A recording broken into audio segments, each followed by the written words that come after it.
D'abord, qu'est-ce que vous connaissez de l'hypertension? Qu'est-ce que vous savez déjà de l'hypertension? D'après vous, comment se développe l'hypertension? Quand on a de l'hypertension, ça vient d'où? C'est quoi en fait l'hypertension? Est-ce que vous avez une idée? Le stress. Donc ça peut être, d'après vous, c'est le stress. Est-ce que vous avez une autre idée? Vous savez pas du tout d'où vient l'hypertension? C'est la force du sang. Voilà, il y a trop de pression dans les artères, mais d'où ça vient? Le cœur bat trop vite. Les veines sont un peu bouchées. Non, le cœur bat pas plus vite, c'est ça le pire. Mais pourquoi on a de la tension? Vous avez une idée? Les artères sont bouchées. Ça peut être l'athérosclérose. Donc là, il y a une piste. Donc les artères, la lumière des artères qui est plus petite, et donc là, pour que le sang passe, ça pousse plus. Ça peut être une cause. L'alimentation, ça peut être... Ouais, mais alors ça dérègle quoi? Vous avez une idée? Bon, ben c'est bien, je vais pouvoir vous apprendre des choses. Vous ne savez pas tout, c'est bien. Voilà. Donc, je vais vous expliquer d'où vient l'hypertension. Qu'est-ce qui se passe dans le corps quand on a l'hypertension? Et je vais essayer de vous expliquer pourquoi le jeûne est super efficace. Et pour moi, là, il y a un créneau super intéressant. Parce qu'en fait, vous allez voir que la médecine allopathique ne soigne pas l'hypertension. Elle fait baisser la tension, mais ne soigne pas l'hypertension. Et il n'y a rien en médecine naturelle qui soigne l'hypertension. Mais le jeûne soigne l'hypertension. Vous allez voir que ça soigne. C'est pas que ça fait semblant, ça soigne. Les gens viennent en jeûne et vous allez voir des témoignages et vous retrouvez sur mon bah toi, ça a soigné l'hypertension d'ailleurs. Passé de 19 à 13. Voilà. Donc, ça soigne l'hypertension. C'est pas que ça fait baisser la tension, c'est que ça soigne. Hein. Alors, voilà. Puis après, je vais vous expliquer, pour les personnes hypertendues, comment procéder au jeûne et comment aussi procéder en termes d'alimentation pour ne pas reprendre le médicament. Hein. Ce que je vous partage, c'est vraiment mes 7 ans d'expérience. 7 ans d'expérience à travers des observations. Il n'y a pas tellement de littérature. C'est pas des choses que j'ai été apprendre ailleurs. C'est vraiment ce que j'ai appris sur le terrain. Hein, ce que j'ai appris sur le terrain au niveau de l'hypertension. Bien sûr, il y a la littérature pour comprendre d'où ça vient, mais comment en sortir, c'est vraiment sur le terrain. J'ai vu comment ça se passait. Et depuis, j'ai vu ce que font les Russes. Donc, ils ont adapté un peu différemment, mais ça revient au même. Alors, voilà. Pourquoi on développe l'hypertension? Donc, aujourd'hui, je vais me contenter juste sur ce qu'on appelle la tension dite essentielle. Hein, la tension dite essentielle, qu'il s'agit des 90% d'hypertension. Hein, il y a des fois des hypertensions qui sont liées à des tumeurs, des choses comme ça. On ne va pas regarder ça. Nous, c'est l'hypertension générale dite essentielle. Alors, qu'est-ce qu'on voit? En fait, l'hypertension, c'est quoi? C'est un déséquilibre hormonal. C'est un déséquilibre hormonal. Déséquilibre hormonal. On va voir qu'il y a des hormones qui sont en surproduction quand le foie va pas bien, quand le rein va pas bien, et en sous-production quand le cœur n'est pas assez sollicité. D'accord? Donc on va voir d'un côté qu'il y a trop d'un côté et pas assez de l'autre, et c'est ce déséquilibre hormonal qui va créer l'hypertension. Hein. Et puis, on va voir aussi que c'est la réduction de la lumière, donc l'athérosclérose, qui va augmenter ce phénomène. Voilà, ben c'est ça. Hein, vous imaginez un tuyau d'arrosage. Si vous utilisez votre tuyau d'arrosage normal, il n'y a pas beaucoup de pression. Si vous appuyez dessus, si vous appuyez sur votre tuyau d'arrosage, vous augmentez la pression. C'est ce qui se passe dans le corps.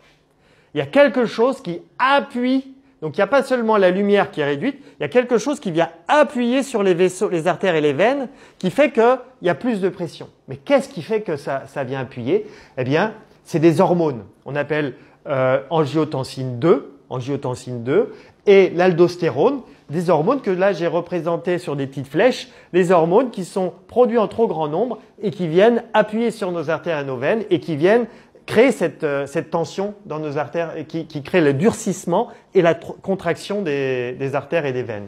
Je pensais que c'était de la graisse. Non. Alors, c'est très intéressant ça parce qu'on a combattu le cholestérol. Aujourd'hui, depuis 2010, on sait que le cholestérol est innocent. Donc, oubliez la graisse, oubliez le cholestérol. Il est totalement innocent dans les maladies cardiovasculaires. Il est même nécessaire.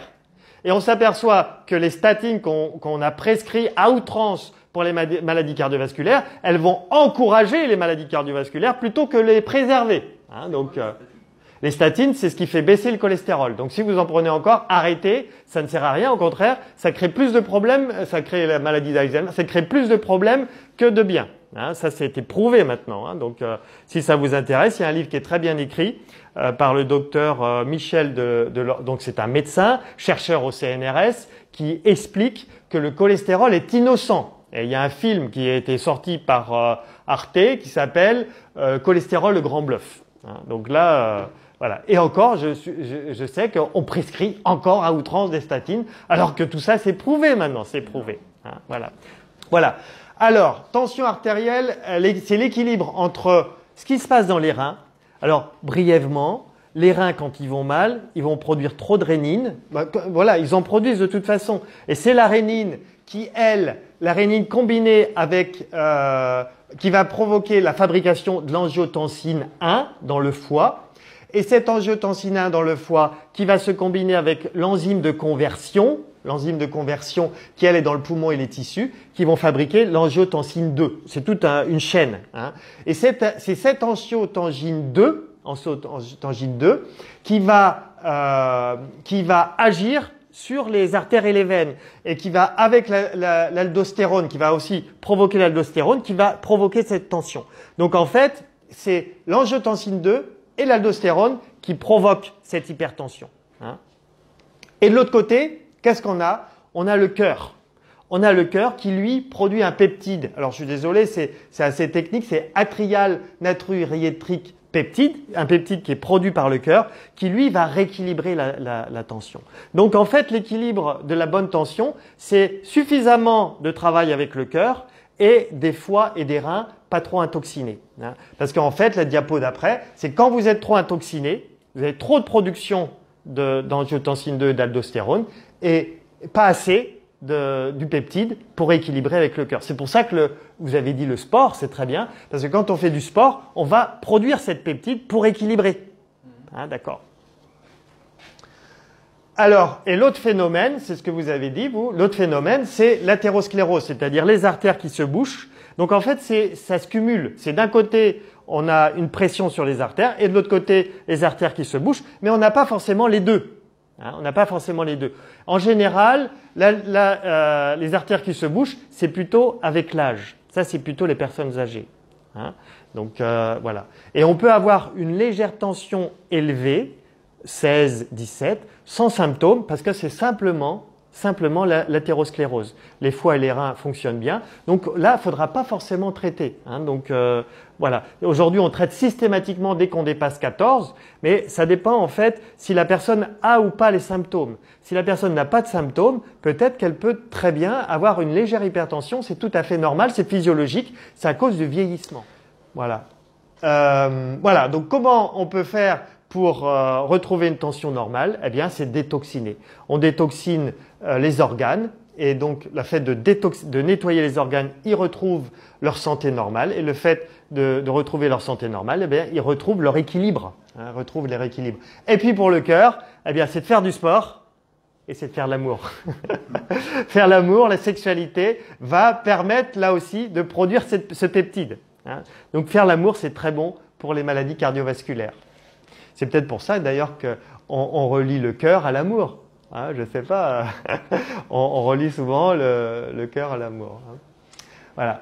Alors, pourquoi le jeûne fait baisser la tension? Avec tout ce que je vous ai dit, qu'est-ce que vous avez compris? Pourquoi le jeûne va faire baisser la tension? Parce que le jeûne détoxine, parce que le jeûne nettoie, parce que le jeûne régénère. Là, je vais vous montrer par exemple, c'est Walter Longo qui a démontré qu'au bout du 3e jour de jeûne, notre corps se régénère, la moelle osseuse se régénère. La moelle osseuse se régénère et donc on produit des cellules souches à outrance. Vous avez entendu parler des cellules souches? On vous les vend à très cher. Il y a des commerces de cellules souches aujourd'hui, on vous les vend à très cher. Vous pouvez les avoir gratuitement en jeûnant. À partir du 3e jour de jeûne, vous produisiez à outrance des cellules souches et le corps se régénère. C'est génial. Et notre système immunitaire est au top de sa performance au 3e jour de jeûne. Notre système immunitaire est très performant au 13e jour de jeûne. Et Walter Longo dit « Je défie les laboratoires pharmaceutiques de trouver des produits de synthèse, même des cocktails de médicaments qui pourraient être aussi efficaces que le jeûne. Il n'y a rien aujourd'hui qui est aussi efficace que le jeûne. Les cellules souches, c'est des cellules. C'est les cellules non différenciées, c'est-à-dire c'est des bébés de cellules qui ne sont pas encore le foie, qui ne sont pas encore les reins, non différenciées, elles sont boostées, elles sont multipliées. Et donc, c'est des cellules qui viennent régénérer, qui viennent changer le foie, qui viennent changer la moelle. Oui, bien sûr, voilà. Mais c'est pour ça qu'on observe aussi quelqu'un qui a une cirrhose de foie, là vous allez voir un témoignage tout à l'heure, cirrhose de foie, il jeûne, sa cirrhose se rétablit. Quelqu'un qui a un problème de rein, il jeûne, ses reins se rétablissent. Donc parce qu'il y a régénération, on se régénère avec le jeûne. Voilà. Et d'ailleurs, c'est ce que dit Walter Longo, on arrête de produire l'enzyme K. Alors vous avez peut-être pas entendu parler de l'enzyme K, mais l'enzyme K c'est lié au vieillissement. Et donc le fait d'arrêter l'enzyme K, quand vous jeûnez, normalement vous ne vieillissez pas. Après, voilà. Ok. Donc comment se préparer quand on est hypertendu? Comment se préparer? Eh bien, c'est de commencer par l'alimentation, suivre une alimentation hypotensive. Commencer aussi par un jour de jeûne. Un jour de jeûne, alors si on a beaucoup de surpoids, ça peut être un jour sur deux. C'est excellent si vous faites un jour de jeûne, un jour sur deux. C'est une chercheuse française, Sandrine Turet, qui elle a démontré que si on jeûnait un jour sur deux, ceux qui jeûnent un jour sur deux, je l'ai fait sur deux semaines, si on arrive à jeûner un jour sur deux sur 3 mois, eh bien on augmente de 30% sa mémoire. Parce qu'apparemment, on fabrique des neurones. Le jeûne, un jour sur deux, maintenu sur 3 mois, on fabrique des neurones. On redéclenche la neurogénèse. Donc ce n'est pas vrai qu'on a un taux de neurones qui diminue avec l'âge. On est capable de refabriquer des neurones et le jeûne le permet. Et d'ailleurs la myrtille aussi, elle conseille le jeûne et la myrtille. Elle. Voilà, donc ce qu'on peut faire, alors durant le jeûne, qu'est-ce qu'on fait? On va surveiller la tension tous les jours et on va observer qu'au 3e, 5e jour de jeûne, ça va dépendre des gens, pouf, la tension baisse. Donc même s'ils sont sous hypotenseur, ils sont peut-être à 13, à 12 sous hypotenseur ou à 14 sous hypotenseur. Et là on observe, poum, ça descend à 11, à 10, bah là on retire l'hypotenseur. On retire. Alors, et on continue de surveiller la tension tous les jours. Quelqu'un qui a une tension normale, elle va baisser aussi. Oui, quelqu'un qui a une tension normale de 12, ça va baisser à 11, à 10. Voilà, donc c'est normal. Et donc là, on voit que ça baisse. Et puis, on enlève l'hypotenseur, on surveille si ça reste bas. Et en général, ça reste bas.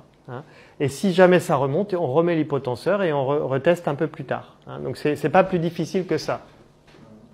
Et puis ensuite, c'est bien de jeûner minimum une semaine. Les Russes, eux, ils parlent de 15 jours pour l'hypertension, mais c'est minimum une semaine. Et ce qui va compter après, c'est le repas, c'est l'hygiène de vie hypotensive pour maintenir l'hypertension. Tout à l'heure, je vais vous montrer le témoignage de Roselyne, qui elle a été sous hypotenseur pendant 32 ans. 32 ans sous hypotenseur.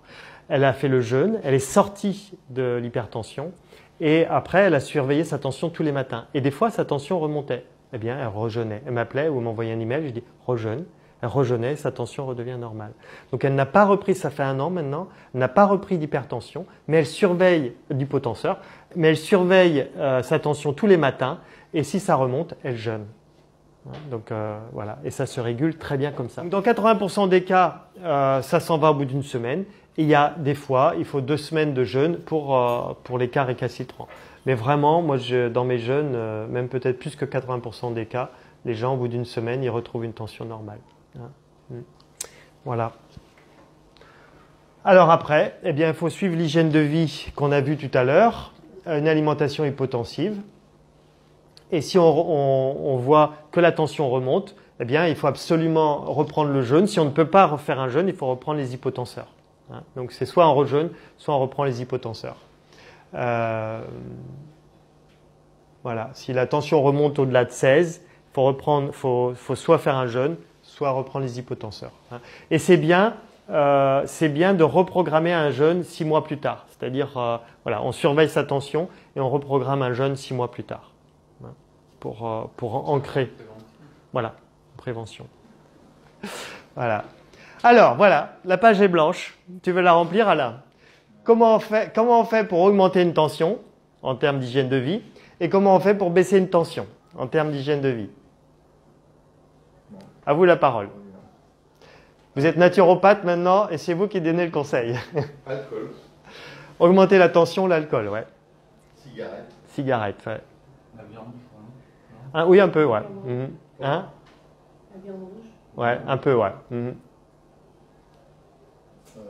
sucrerie, ne pas bouger. Alors, sucrerie, en fait, je dirais, c'est l'excès. Excès alimentaire. Hein, l'excès de sucre, ça peut donner ça. Comment? Ne pas bouger, ne pas faire de... Ça, c'est ce qui va faire baisser la tension. Oui, c'est la sédentarité. Sédentarité va faire augmenter la tension. Ouais. Vous en avez d'autres? Le stress. Ouais. Alors, le stress, c'est indirect.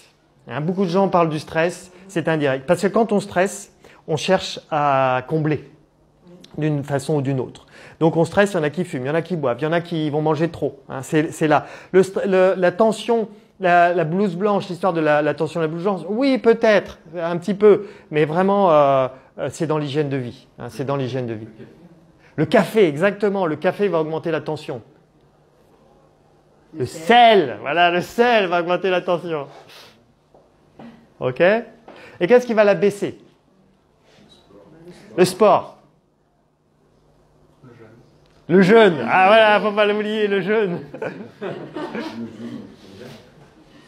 La méditation, La méditation, oui, tout à fait. J'ai pas mis dans mon tableau celle-là. Une hygiène de vie correcte. C'est quoi une hygiène de vie correcte? éviter de manger par exemple les produits industriels. Oui, le bio. Manger frugalement, ouais. Manger frugalement, ouais. Trop de sel, Ok. Voilà. Bon, je vais vous dire. Voilà. Donc, qu'est-ce qui augmente la tension? Le sel, le tabac, l'alcool, la sédentarité, on l'a dit, le café, on l'a dit, la gelée royale. Vous le saviez? Faites attention à la gelée royale. La gelée royale rend les gens hyper tendus à vie. Tu le savais alors tout ça? Bien sûr. Ah ouais, je croyais que tu connaissais la technique. Gelée royale, faites attention à la gelée royale. Gelée royale potentialise un cancer. C'est-à-dire, si vous avez un cancer, prenez la gelée royale, ça va l'aggraver. Donc faites attention à la gelée royale. Ma grand-mère qui avait une leucémie prenait la gelée royale, si j'avais su. La réglisse. Hein, si vous prenez une tisane à la réglisse, ça va augmenter votre tension. Le chardon-marie, les produits laitiers, parce qu'ils sont très riches en sel. Hein, souvent, le produit laitier, il est riche en sel, donc surtout les fromages. Beaucoup les produits transformés, on en a parlé. Les produits transformés qui sont riches en sel. La charcuterie qui est riche en sel. Les médicaments, parce qu'ils vont agir sur les reins. Ils dérèglent les reins et les foies. Hein, donc, les produits de synthèse. La vitamine E. Hein, faites attention aux vitamines, surtout le synthèse. C'est quoi le vitamine? Alors, là, vous me posez une colle. Je le savais, mais j'ai oublié. Voilà. Mais surtout, ne pas apporter de vitamines de synthèse, déjà. Hein. Si vous apportez des vitamines, il faut que ce soit des aliments. Mais là, c'est tout un autre. La viande. La viande peut augmenter la tension, on l'a dit. La surcharge calorique. Donc, le sucre, trop manger. Trop manger va augmenter la tension. Le grignotage. Le grignotage, ça va agir et augmenter la tension. L'alimentation indigeste, parce que ça va abîmer le foie et les reins. Tout ce qui est indigeste vous intoxine.